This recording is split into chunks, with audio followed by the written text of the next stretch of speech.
Assalamualaikum warahmatullahi wabarakatuh. Perkenalkan, nama saya Lula Dika dengan NIM 20716. Jadi di sini saya ingin memberitahukan cara menghitung uji normalitas, uji homogenitas, dan uji independency sample menggunakan SPSS.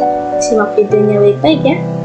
Sebelum itu, kita harus mengetahui dulu apa itu normalitas, homogenitas, dan independency sample. Jadi, normalitas adalah uji yang dilakukan dengan tujuan untuk menilai data pada sebuah kelompok data atau variabel untuk mengetahui apakah data tersebut berdistribusi normal atau tidak. Yang kedua, uji homogenitas, yaitu untuk meyakinkan secara valid atau akurat bahwa data yang diambil si penguji berada di populasi yang sama. Yang ketiga adalah independent sample test, yaitu adalah untuk mengetahui perbedaan rata-rata antara dua kelompok tersebut. Jadi, di sini saya sudah ada data eksperimen untuk post-test dan kontrol untuk post-test. Kemudian kita buka saja SPSS-nya. Nah, jadi ini adalah tampilan awal dari aplikasi SPSS ini. Untuk memasukkan nilainya atau memasukkan inputan, kita klik variable view.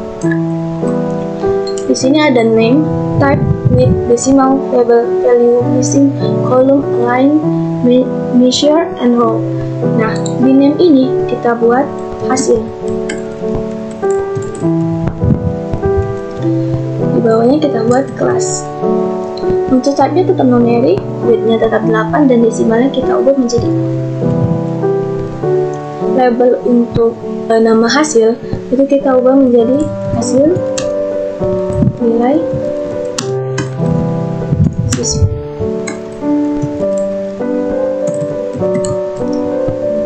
Dan untuk label kelas yaitu tetap kelas. Untuk values hasil itu kita kosongkan saja. Yang kita ubah adalah values untuk kelas 1 yaitu post test eksperimen, kemudian kita klik F. Yang kedua adalah post test control, kemudian kita klik F. Nah, untuk yang lain tidak usah diubah, tapi kita pastikan measure-nya ini tetap di scale. Kemudian kita kembali ke data view. Nah, untuk tampilannya masih seperti ini. Untuk hasil dan kelas ini kita input. Karena kode pertama untuk kelas eksperimen itu adalah kita buat 1, maka kita copy atau kita copy paste kelas eksperimen dengan kode 1. Copy, kita paste.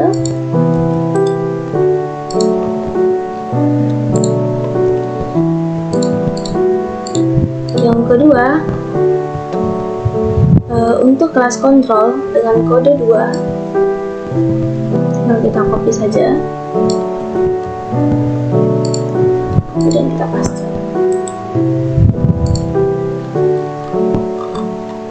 Tampilannya masih akan seperti ini. Untuk mencari nilai normalitasnya, kita klik Analyze, Descriptive, Statistic, kemudian Explore. Pastikan nilai siswa ini berada di dependent list, kelas ini berada di factor list. Kemudian kita klik Plots, dan jangan lupa untuk mencentang normality plus with test. Kemudian kita klik OK. Kita tunggu sebentar. Nah, untuk melihat abnormalitas ya kita bisa scroll ke bawah itu untuk mencari test of normality-nya. Karena data kita ini pas atau tepat pada 50 siswa, maka yang kita lihat adalah signifikan Kolmogorov-Smirnov, yaitu 0,200 dan 0,190. Nah, untuk melihat apakah data kita itu berdistribusi normal atau tidak, kita dapat melihat di buku petunjuk ini.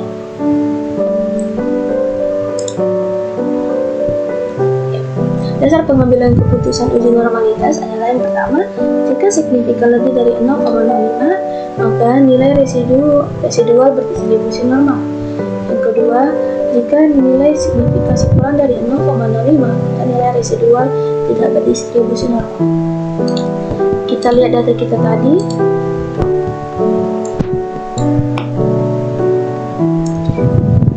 Kita minimize saja sehingga dapat kita lihat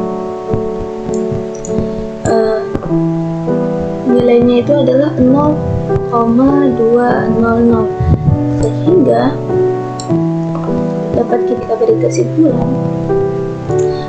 berdasarkan output pada tabel test of normality diperoleh nilai signifikan Kolmogorov-Smirnov karena dapat data kita tepat 50, dan berdasarkan pengambilan keputusan uji normalitas tersebut, maka data hasil belajar siswa untuk kelas eksperimen dan kontrol 0,0200 lebih besar daripada 0,005.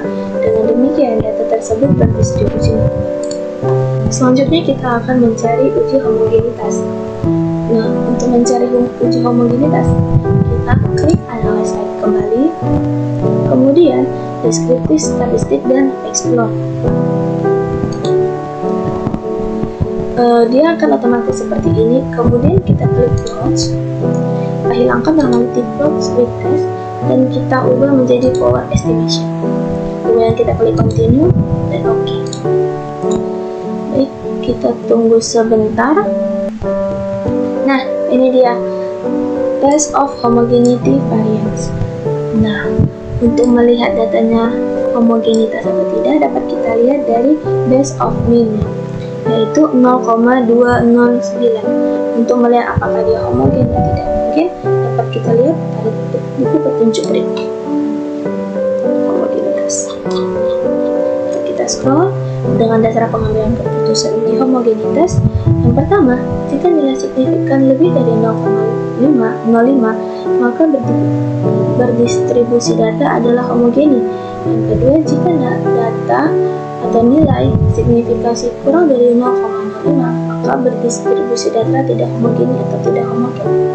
Kemudian dapat kita bandingkan dengan nilai yang kita dapat, sehingga berdasarkan nilai signifikan base of mean sebesar 0,209 lebih besar dari 0,05, sehingga dapat disimpulkan bahwa data proses kelas eksperimen dan kontrol tersebut adalah homogen karena nilai signifikannya lebih besar daripada 0,05. Kemudian kita akan mencari uji dependent t-testnya.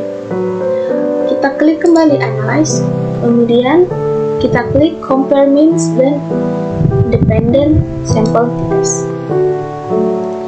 Kita pindahkan hasil nilai siswa ke test variable dan kelas ke grouping variable.